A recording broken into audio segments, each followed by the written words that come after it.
পোনপ্ৰথমতে আপোনালোকৰ চেনেলৰ জৰিয়তে সমূহ অসমবাসী ৰাইজক ৰঙালী বিহুৰ শুভেচ্ছা আৰু ঈদৰ শুভেচ্ছা জ্ঞাপন কৰিছোঁ। আমি অসহায়কজনক সহায়ৰ উদ্দেশ্যে আমি ফুড এণ্ড ক্লথ ডনেশ্যন বেংকৰ কাৰ্যসূচী গোটেই অসমতে আমি আৰম্ভ কৰিব গৈ আছোঁ। ইতিমধ্যে আমাৰ যিহেতু হেড অফিচ নগাঁও, আমি নগাঁৱৰ পৰা আমি কাৰ্যসূচীটো আৰম্ভ কৰিছোঁ। লগতে আমি সহায়ৰ কাৰণে আমি লটাৰীখনো পাতিছোঁ। অসহায় বুলি ক'লে কেৱল দুখীয়া বুলি নহয়, আমি মিডিল শ্ৰেণী লগতে আমি ধনী মানুহৰ কিছুমান কেতিয়াবা অসহায় হৈ যায়, তেতিয়া আমি যিমানখিনি পাৰোঁ আমি কাম কৰি আছোঁ আৰু আগন্তুক দিনত কাম কৰি যাম। আজি কিমান মানুহক দিছে আপোনাৰ? আজি আপোনাৰ ইতিমধ্যে মানুহ আহি আছে, যিসকলে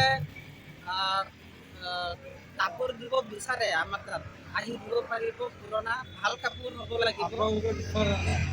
আমি আমাৰ ফালৰ পৰা যিমান পাৰোঁ দি আছোঁ, কিন্তু আজি বুলি নহয়, আমি তেনেকৈ আগৰ পৰা দি আছোঁ আৰু দি যাম আগন্তুক দিনত। আৰু আপোনালোকে চাউল, দালি, তেল, আটা যি পাৰে আপোনালোকে আমাৰ ইয়াত আহি দি যাব পাৰিব। আমি সেইখিনি অসহায়সকলক আমি দি যাম।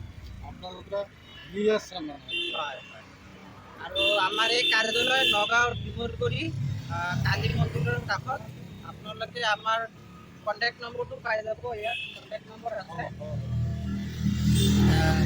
আৰু যদি আপোনালোকে আমাৰ অফিচিয়েল পেজ আছে, তাতো আপোনালোকে কণ্টেক্ট কৰিব পাৰে।